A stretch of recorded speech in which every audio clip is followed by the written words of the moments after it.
Assalamu alaikum. Hello guys, I am back with one more video. Today I am going to talk about the Black Beauty of Valawdar part 2. હવે આપણે part 2 જોઈએ એના પહેલાં આપણે ફટાફટ part 1 revise કરી લઈએ. આપણે પાર્ટ 1માં જોયું કે the black buck is the fastest animal of all antelope અને બીજું કે ઇન્ડિયામાં આ ખાસ કરીને ક્યાં મળે છે તો ઓરિસ્સા, મહારાષ્ટ્ર, પંજાબ, રાજસ્થાન, ગુજરાત, આંધ્રપ્રદેશ જેવી જગ્યાઓ પર આ જોવા મળે છે. અને ગુજરાતમાં આપણને બ્લેક બક સૌરાષ્ટ્રમાં જોવા મળે છે. આની સાથે સાથે આપણે જોયું કે આ સૌરાષ્ટ્રમાં ભાલ પ્રદેશમાં 1976માં આને એસ્ટાબ્લિશ કરવામાં આવ્યું હતું. અને જો આપણને વેલાવદર નેશનલ પાર્કની મુલાકાત લેવી હોય તો આપણને ભાવનગર એરપોર્ટ જે છે એ મુંબઈ અને અમદાવાદના ઇન્ટરનેશનલ એરપોર્ટ સાથે જોડાયેલું છે. આપણે ઇઝીલી ત્યાં પહોંચી શકીએ છીએ. If you want to go there by railway then we have to go to Dhasa town.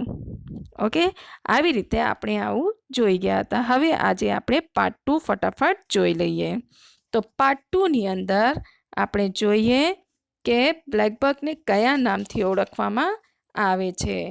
તો the black buck is known as Krishna Jinka in Telugu language. It has been declared the state animal of Andhra Pradesh. Other local names for the species include Kala Hiran, Sasin, Iralaiman, Krishnamriga in Kannada and Kalvit in Marathi. According to the Indian mythology, black buck or Krishna Jinka is considered as the vehicle of goddess moon. According to the Garud Puran, Krishna Jinka brings prosperity in the areas where they live.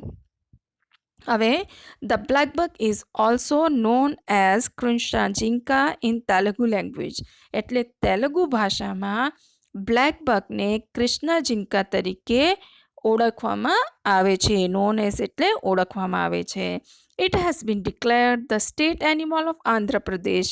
એને આંધ્રપ્રદેશના રાજ્ય પ્રાણી તરીકે જાહેર કરવામાં આવ્યું છે.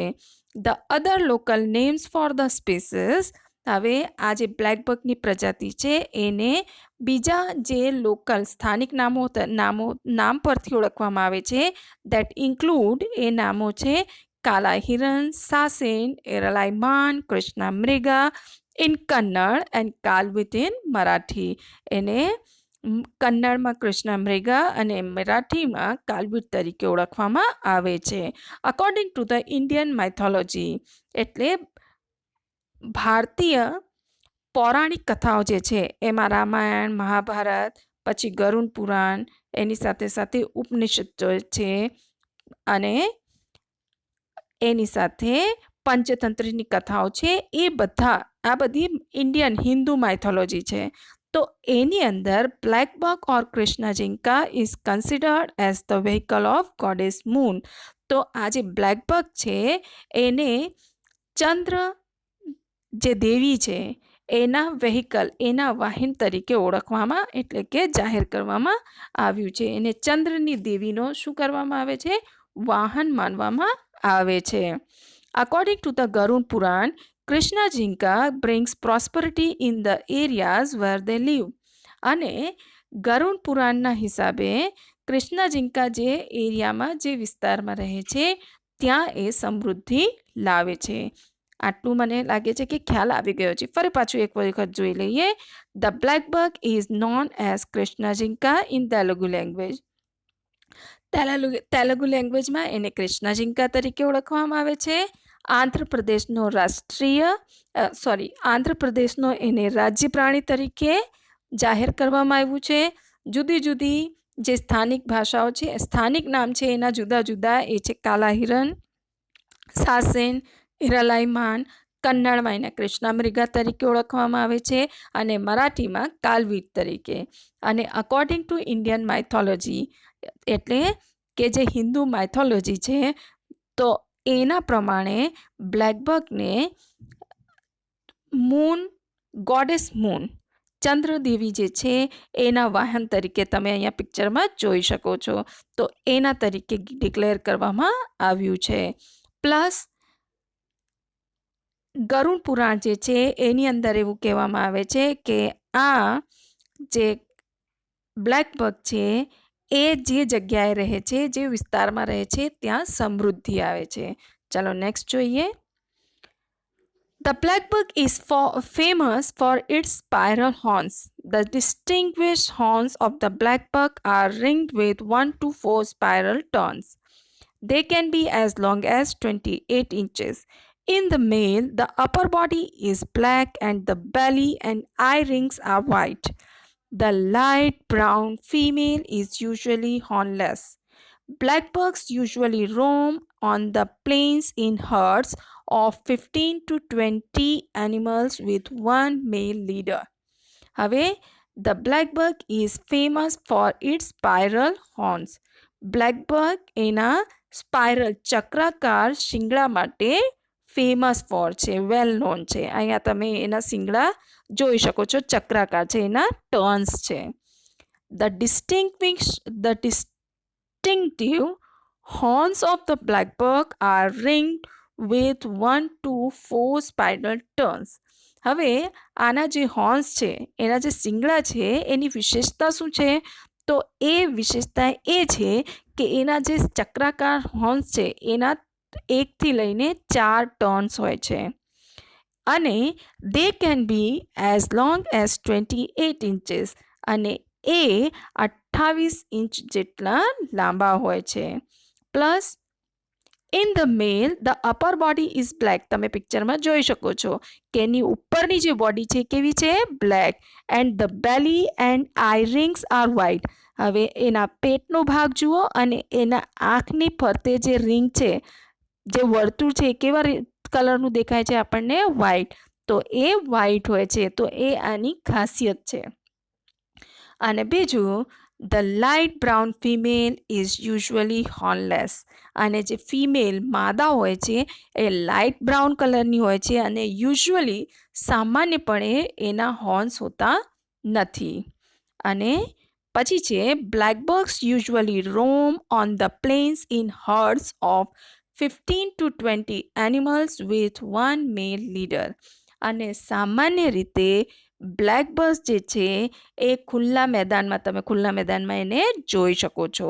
તો ખુલ્લા મેદાનમાં પોતાના 15થી 20 પ્રાણીઓના ટોળામાં એક મેલ લીડર સાથે હંમેશા ફરતા હોય છે અથવા તો રખડતા હોય છે. રખડવું બી તમે લખી શકો છો કે યાદ કરી શકો છો. On the open plain, the black bug is the fastest animal and can outrun most predators over long distance. It can run 80 miles when necessary. Cheetah is said to be a threat for the black bug. Other wild animals such as wolves and wild dogs also prey upon the black bug. The black bug is a herbivore. It lives on grass, plants, flowers, and fruits. The maximum lifespan recorded is about 16 years. હવે on the open plain, the black bug is one of the fastest animal. હવે ખુલ્લા મેદાનમાં black buck એ સૌથી ઝડપેલા પ્રાણીઓમાંનો એક છે. And can outrun most predators over long distance. એ પોતાના મોટા ભાગના શિકારી પ્રાણીઓ કરતાં લાંબા અંતર સુધી ખૂબ જ ઝડપથી દોડી શકે છે. હવે શિકારી પ્રાણીઓ કયા આપણને ખબર છે, તો કયા? Just like cheetah, leopard, lion, tiger, wolves etcetera. આની સાથે સાથે it can run 80 miles when necessary. અને જો જરૂર જણાય તો એ 80 માઇલથી વધારે સ્પીડમાં દોડી શકે છે. Cheetah is said to be a threat for the black bug. Black bug માટે જો સૌથી મોટો ખતરો હોય તો એ કોને કહેવાય? ચીતાને. And the reason is cheetah's favourite food is black buck. Medium size black buck. એને મીડિયમ સાઇઝનો બ્લેક બગ ચીતાનો ફેવરેટ ફૂડ છે, એટલે એને એના માટે બ્લેક બગ માટે સૌથી મોટો ખતરો છે. Other wild animals such as wolves and wild dogs also prey upon the black bug. હવે આવી જ રીતે બીજા જંગલી પ્રાણીઓ જે છે, જસ્ટ લાઈક વરુ અને જંગલી કૂતરાઓ, એ બી બ્લેક બગનો શિકાર કરીને પોતાનું જીવન નિર્વાહ કરે છે. The black bug is a herbivore animal. Black buck એ હાર્બિવર છે. હાર્બિવર એટલે the animals who depends on grass, plants, flowers, fruits, trees, etc. for their living. એટલે જીવન નિર્વાહ માટે જે પ્રાણીઓ ઘાસ પર કે પ્લાન્ટ્સ પર, ફ્લાવર્સ પર, ફ્રૂટ્સ પર જીવિત રહેતા હોય, આધારિત રહેતા હોય, એને કહેવાય છે હાર્બિવર. તો બ્લેક બગ એ હાર્બિવર છે. અને it lives on grass, plants, flowers and fruits. એ જીવન નિર્વાહ માટે ઘાસ, પ્લાન્ટ્સ, ફ્લાવર્સ અને ફ્રૂટ્સ પર આધારિત રહે છે. The maximum life span recorded is about 16 years. હવે બ્લેક બગની જે મહત્તમ આયુષ છે બ્લેક બગનો, એ છે 16 વર્ષ. એ 16 વર્ષ સુધી જીવિત રહે છે. The black bug is hunted for its flesh and skin. Although Indian law strictly prohibits the hunting of these endangered animals, there are still occasional incidents of poaching. The natural habitat of the black bug is taken away by human beings for domesticated cattle or building houses. Like most wild animals, the black bug is in principle protected in India by the Wildlife Protection Act of 1972. હવે the black bug is hunted for its flesh and skin. હવે જે black bug છે એનું શિકાર શાના માટે કરવામાં આવે છે? તો એના ફ્લેશ, માંસ અને એની ચામડી માટે. Although Indian law strictly prohibits, જો કે ભારતીય કાયદા અનુસાર બ્લેક બગનો શિકાર એટલે કે આ જોખમમાં એન્ડેન્જર્ડ એનિમલ, જોખમમાં લુપ્ત થઈ રહેલા આ પ્રાણીનો શિકાર એ કડકાઈપૂર્વક એના ઉપર પ્રતિબંધ લાદવામાં આવ્યું છે, છતાં પણ એનો શિકાર કરવામાં આવે છે. There are still occasional incident of poaching, એટલે કે ગેરકાયદેસર ઇલીગલી આનો શિકાર કરવામાં આવે છે. જો તમને યાદ હોય તો સલમાન ખાનને બ્લેક બગ, કાલા હિરણ, એનો શિકાર કરવા માટે જ કેટલા વર્ષો જેલમાં કાઢવા પડ્યા હતા અને પછી આ કેસ આગળ ચાલ્યું હતું. The natural habitat of the black bug is taken away by human beings for domesticated cattle or building houses. હવે આ જે પ્રાણી છે બ્લેક બગ, એનો જે પ્રાકૃતિક રહેઠાણ છે એ છીનવી લેવામાં આવ્યું છે. ટેકન અવે એટલે છીનવી લેવું. કોના દ્વારા છીનવામાં આવ્યું છે? તો બાય હ્યુમન બીંગ્સ, માનવજાત દ્વારા. શાના માટે? તો ડોમેસ્ટિકેટેડ કેટલ, પોતાના પ્રાણીઓને પાળવા માટે, પાલતુ પ્રાણીઓને પાળવા માટે, અથવા તો બિલ્ડિંગ હાઉસીસ, ઘર બાંધવા માટે. લાઈક મોસ્ટ વાઇલ્ડ એનિમલ્સ, એટલે લગભગ બધા જ વાઇલ્ડ એનિમલ્સ જે છે, જંગલી પ્રાણીઓ, વન્યજીવો, એમની જેમ જ the black bug is in principle protected in India by the Wildlife Protection Act of 1972. હવે ભારતની અંદર જે વાઇલ્ડ લાઈફ પ્રોટેક્શન એક્ટ છે, જે 1972માં લાદવામાં આવ્યું, એના પ્રમાણે બ્લેક બગ એ પ્રિન્સિપલ પ્રોટેક્ટેડ છે, એટલે કે એને રક્ષણ, સૈદ્ધાંતિક રીતે રક્ષણ આપવામાં આવ્યું છે, છતાં પણ પાઉચિંગ એનું ચાલુ જ છે. એટલે આપણને જોઈએ કે આપણે બી એના પર ધ્યાન આપીએ. Why should we not kill wild animals? આપણને વાઇલ્ડ એનિમલ્સને કેમ નહીં મારવું જોઈએ?